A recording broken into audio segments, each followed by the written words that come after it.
Well, Mom, there's nothing in there.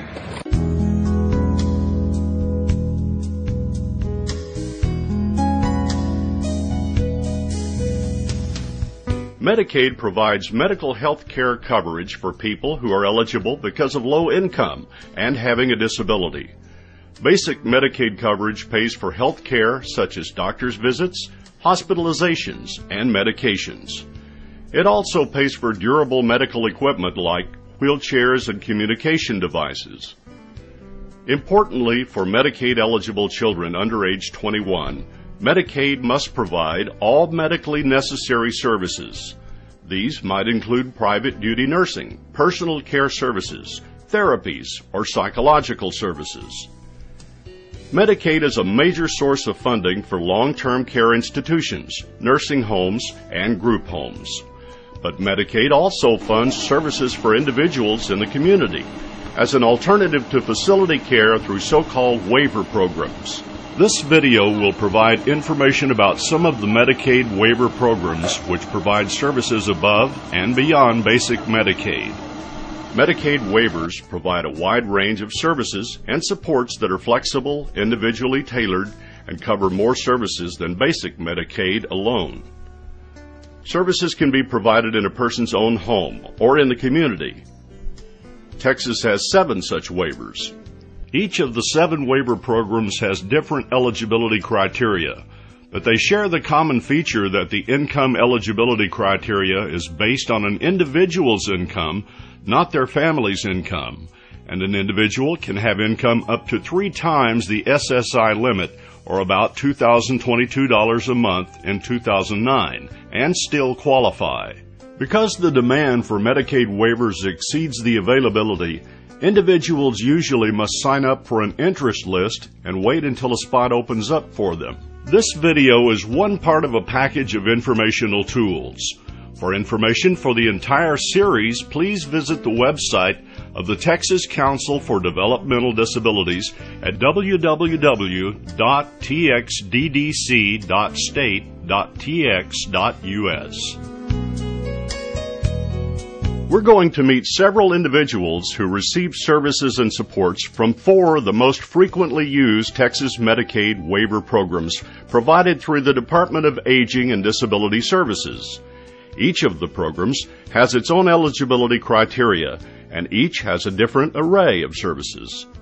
The individuals we'll meet will provide examples of the kinds of supports that each of the waivers provides.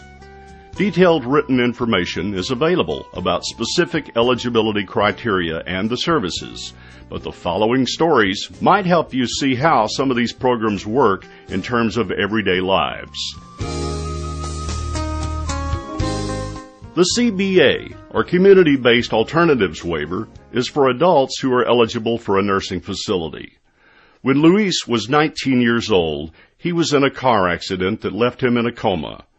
He was admitted to a nursing home where he remained for 2 years until his family learned about the CBA waiver and services and supports that would enable him to return home. Luis is totally dependent on others for all his needs. He needs to be tube-fed, requires frequent positioning, and occasional suctioning. The CBA waiver provides for regular nursing assessment and monitoring and training for his caregivers.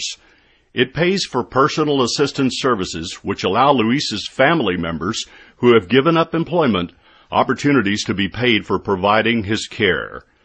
The waiver also paid for minor home modifications like widening doors and installing ramps. Luis is also eligible for Medicaid, which pays for his hospital bed, adapted wheelchair, medical supplies such as diapers, wipes, and pads, durable medical equipment for suctioning, pulse monitoring, and gastrostomy feeding, and specialized transportation. These supports allow Luis to be at home with his loving family. The CLASS, or Community Living Assistance and Support Services Waiver, is for children and adults who have a developmental disability such as autism, cerebral palsy, brain injury, or a related condition. I'm taking advanced English and advanced science right now for those, and I have. Jarvis Jr. is a bright, charming 14-year-old. He uses a wheelchair due to paralysis from injuries from a car accident at age 5. He needs assistance with transfers and personal care. When he was 13, Jarvis was admitted to a nursing home after being hospitalized because of complications from a skin breakdown. His family very much wanted to have him return home, but his family needed help with his specialized care. They learned about the Medically Dependent Children Program Waiver and the Class Waiver, both of which he was eligible for through a program that allows money being used for care in the nursing home to instead be used for care in the community. Jarvis's family elected the Class Waiver because it has no age limit, while the NDCP waiver ends at age 21. He would be able to get medical care, nursing, basically whatever he needs for his situation, he will be able to obtain through this program. Jarvis was able to return to his family home with supports from the Class Waiver and Medicaid. The Class Waiver pays for 45 hours a week of help with his personal needs, or habilitation as it's called in the Class Waiver. Jarvis also uses Medicaid to pay for certain services. When he first came home from the nursing home, Medicaid paid for 40 hours a week of in-home nursing for care related to his skin breakdown. Later, after hospitalization for surgery, Jarvis required in-home nursing again, but now he no longer needs it. Medicaid also paid for his wheelchair, a shower chair, a special mattress for his bed, and a cushion for his chair to prevent skin breakdowns. Jarvis and his family are looking to the future as he moves closer to adulthood. They are preparing for a time when he will move from home.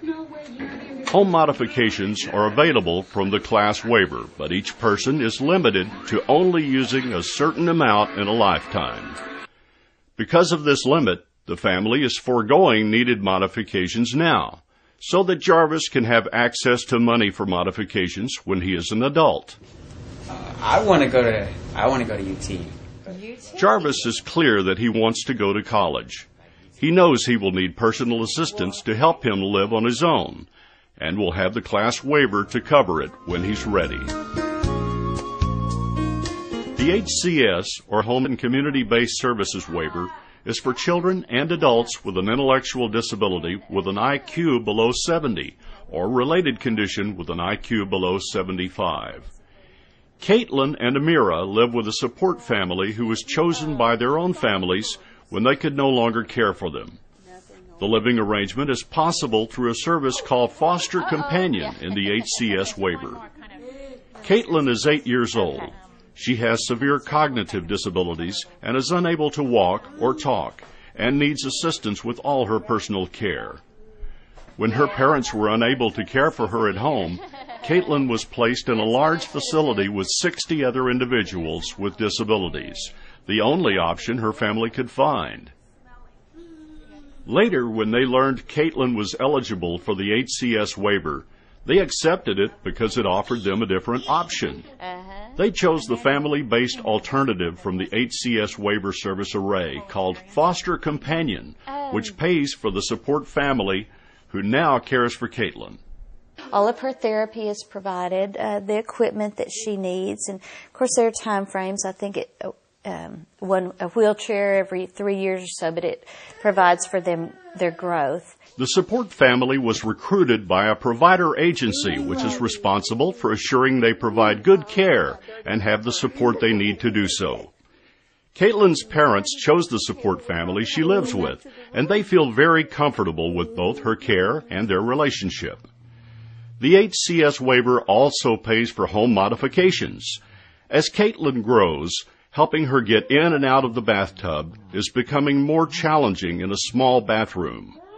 Widening the doorway and changing from a bathtub to a roll-in shower will ease lifting for the support family, and a pedestal sink will allow Caitlin better access to help her be more independent. But they're going to end up widening the door, putting in a roll-in shower, and then putting in a pedestal sink where I can roll in the girls and they can wash their hands. Amira is 15 years old.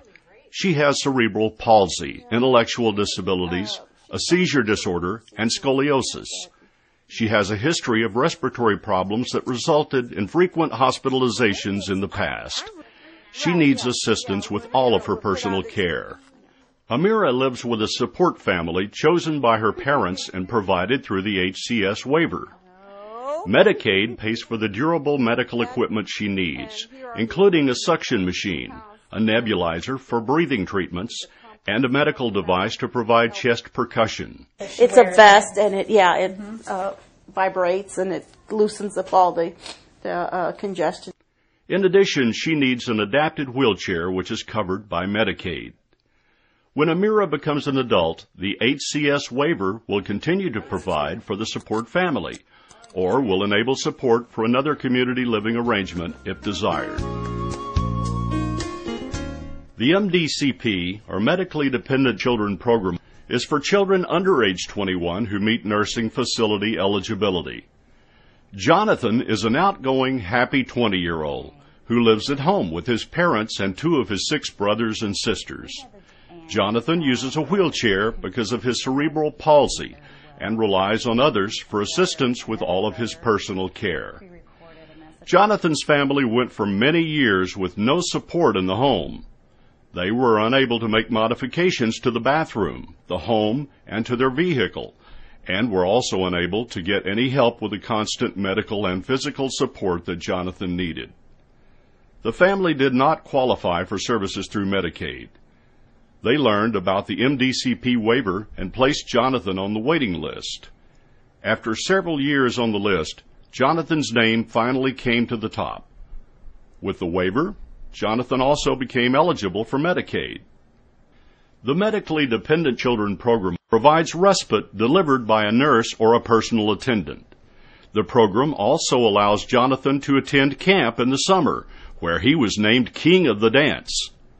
He used his waiver to pay for a van lift so he can go places with his family and to pay for modifications to his home. The doorway to the bathroom was widened so he could get in while using his wheelchair, and the shower was adapted so he can use a roll-in shower chair. In addition to the MDCP waiver, Jonathan also gets nursing and personal care services through Medicaid. All of these services make it possible for Jonathan to be fully included in his family and community.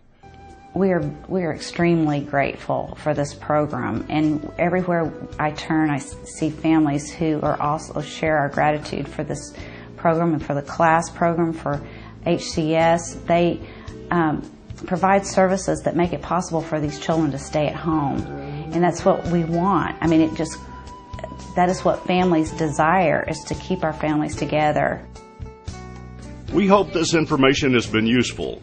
If you're interested in receiving the services of one of the Medicaid waiver programs for yourself or a family member, you will need to be sure the individual's name is placed on the interest list for that program by contacting the numbers that follow. You can also use the same numbers to call to learn where your family member's name is on the list. The different waivers have varying lengths of time before a waiver offer is made.